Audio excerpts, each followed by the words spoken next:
Well, hello. Welcome to Spotlight TV. I'm your host, Dr. Larry Carnes, and we're so glad that you would join us today. We have a very exciting guest with us today. He is Mr. Terrence Woolf, and we're going to be talking about this powerful book that he had really captivated me, Wine 101. Hello, Mr. Woolf. How are you today? Doing okay today? Excellent, excellent. Introduce yourself to our viewing audience, and then I'll come back and speak to them in just a moment after you finish introducing yourself. My name is Terrence Woolf. I'm a retired lawyer living in Fresno, California, and at least style myself as a wine connoisseur. Wow. You Fresno, I visited Fresno some years back. Yeah, yeah. So awesome. You have this powerful book, this guide, talking about Wine 101. You talk about how the guide describes the origin and characteristics of the most important wine varieties that are available in the United States. And I'm sure there are lots of people who aren't aware of that. You talk about it includes a table in your book and the suggested wines that people should have for whatever occasion they're doing. Speak to our audience about that and how you came about to write this book. Well, I came about to write the book because my family and friends were constantly asking me about which wines they should have with dinner or with a special occasion. And I found that they were too limited in their selections and desires. Okay. And so I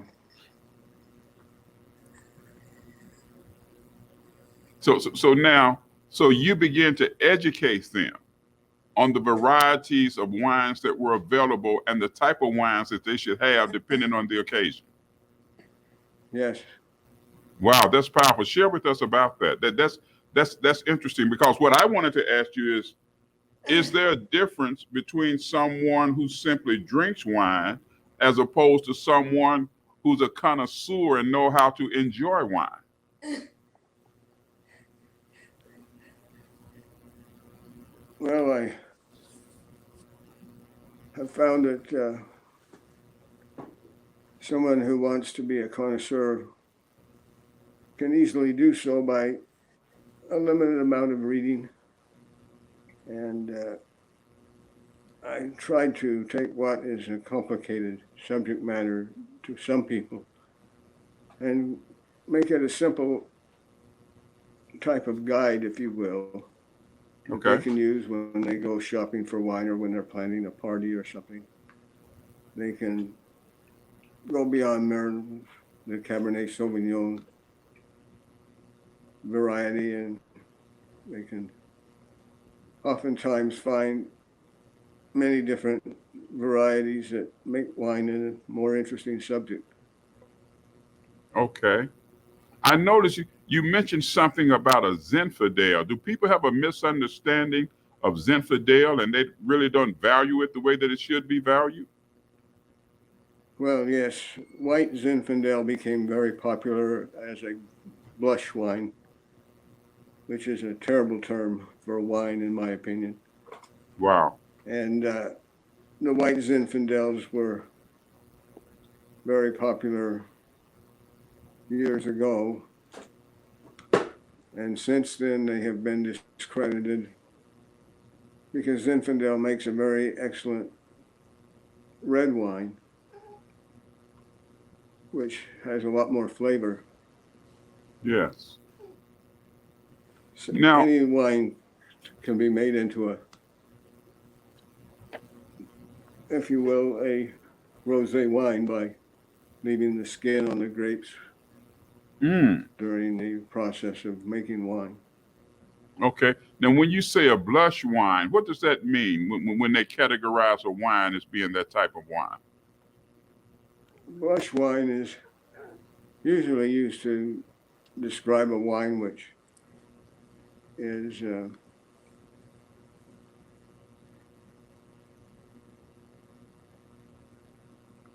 rosé wine that is high in sugar content to make it taste as much like a soft drink as possible. Oh, And so blush wines are fairly well discredited. Now, rosé wines, which I describe later on in the book, are a different category because they are made in order to bring out the flavor of the grapes. They can go very well with a lot of different. okay. I was looking at something some years ago, and I saw a wine, and they considered this wine to be a port wine. What's a port wine? And what are port wines good for when they're categorized as being a port? A port wine is a wine which has had alcohol added to it during the processes of making the wine so that it stops the fermentation and results in a very high alcohol wine, relatively speaking. Oh, so it increases the alcohol content of the wine. Right. And the port wines are usually suitable for after dinner sipping, something like that, because they are too powerful to have with the main course. Wow. Now that's educational. That's thank you. See, that's something I see. Yes, you're very expert in educating. I never heard that. Never knew that they add alcohol to the wine and that makes it a port wine, and that wine is good for after the dinner, but not necessarily good while you're having dinner. Right. Wow, I didn't. That's quite interesting. So you were talking about how you pair wines with your different meals and the things that you're going to do. If I'm going to have, let's say, if I sit down, sometimes I like to sit down and just eat some crackers and some cheese, and maybe have a little summer sausage or something like that. What would be a decent wine that I could have with that type of setting?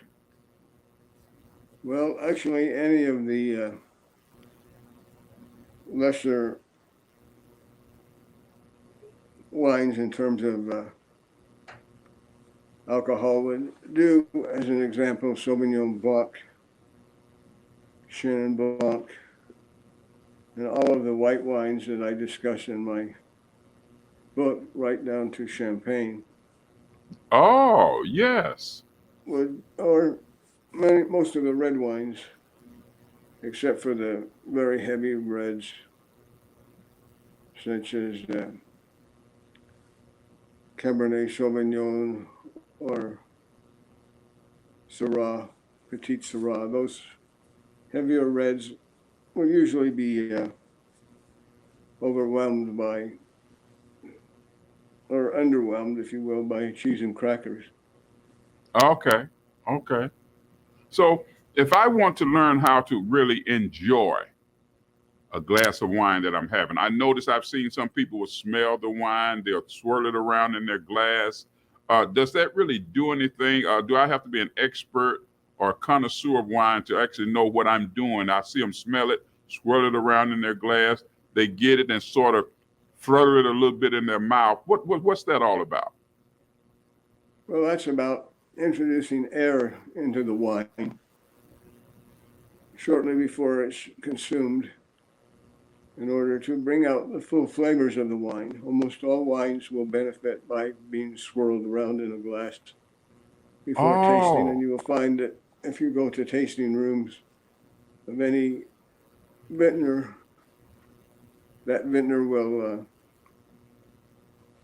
make certain that the wine is swirled around in a glass before tasting. And once okay. tasted on the tongue, held in the mouth for a few moments to really get the flavor out of the wine. Wow, I never knew that. So a person who takes the wine and just gulps it or swallows it right down isn't really experiencing the true essence and all of the flavors that that wine offers. Right. My goodness. My goodness. That's quite interesting. So what is something that you just like to share with our viewing audience as you talk about wine 101? Well, what I'd like to share is enjoyment that can come from learning about wine and having a starting point which is simple to read. It was the object of my book, because it's intended to be a guide and not one of my large books that's suitable for research, but isn't, you're not going to sit down with a 500-page book. Yes. If you're planning a dinner party, if you'd like some advice maybe on what would go well with your ham as opposed to your chicken, steaks, different foods are highlighted by wine. That's quite interesting to find that out. So I go in, because many times you go to a restaurant and I've seen them ask people if they would like a glass of wine and they say yes. And then they would ask the server, well, what do you suggest? Because they were not educated as to what type of wine they should be having. Yes, although there's certainly nothing wrong with asking the wine sommelier what wines he would recommend, because at a fine restaurant you will usually find so many wines they can be overwhelming, and asking somebody you trust. And the objective of my book is that you might be able to learn what wines would have a good value for your dinner. That's amazing. That's outstanding. Because I noticed you state here, you said it's intended to provide a quick reference for both the novice wine drinker and for the more experienced person who would simply like a guide to a good wine to serve with dinner. And so that's great, great, great. So we have here take about 30 seconds, if you will, and tell people how if they want to reach you via email, how they can reach you, and anything that you'd like to share with our audience in 30 seconds. Well, they can reach me at my email of etwolf, that's E as in Echo, T as in Tom, and Wolf is WOOLF, at yahoo.com. And if I'm not overwhelmed with responses, I would be happy to respond to somebody who has a question on this subject area. Thank you so much. Well, Mr. Woolf, thank you for being our guest. You all can go to Amazon and get Mr. Woolf's book. That's Wine 101, E. Terrence Woolf. And Mr. Woolf, thank you so much for being our guest right here on Spotlight TV. Thank you so much, sir.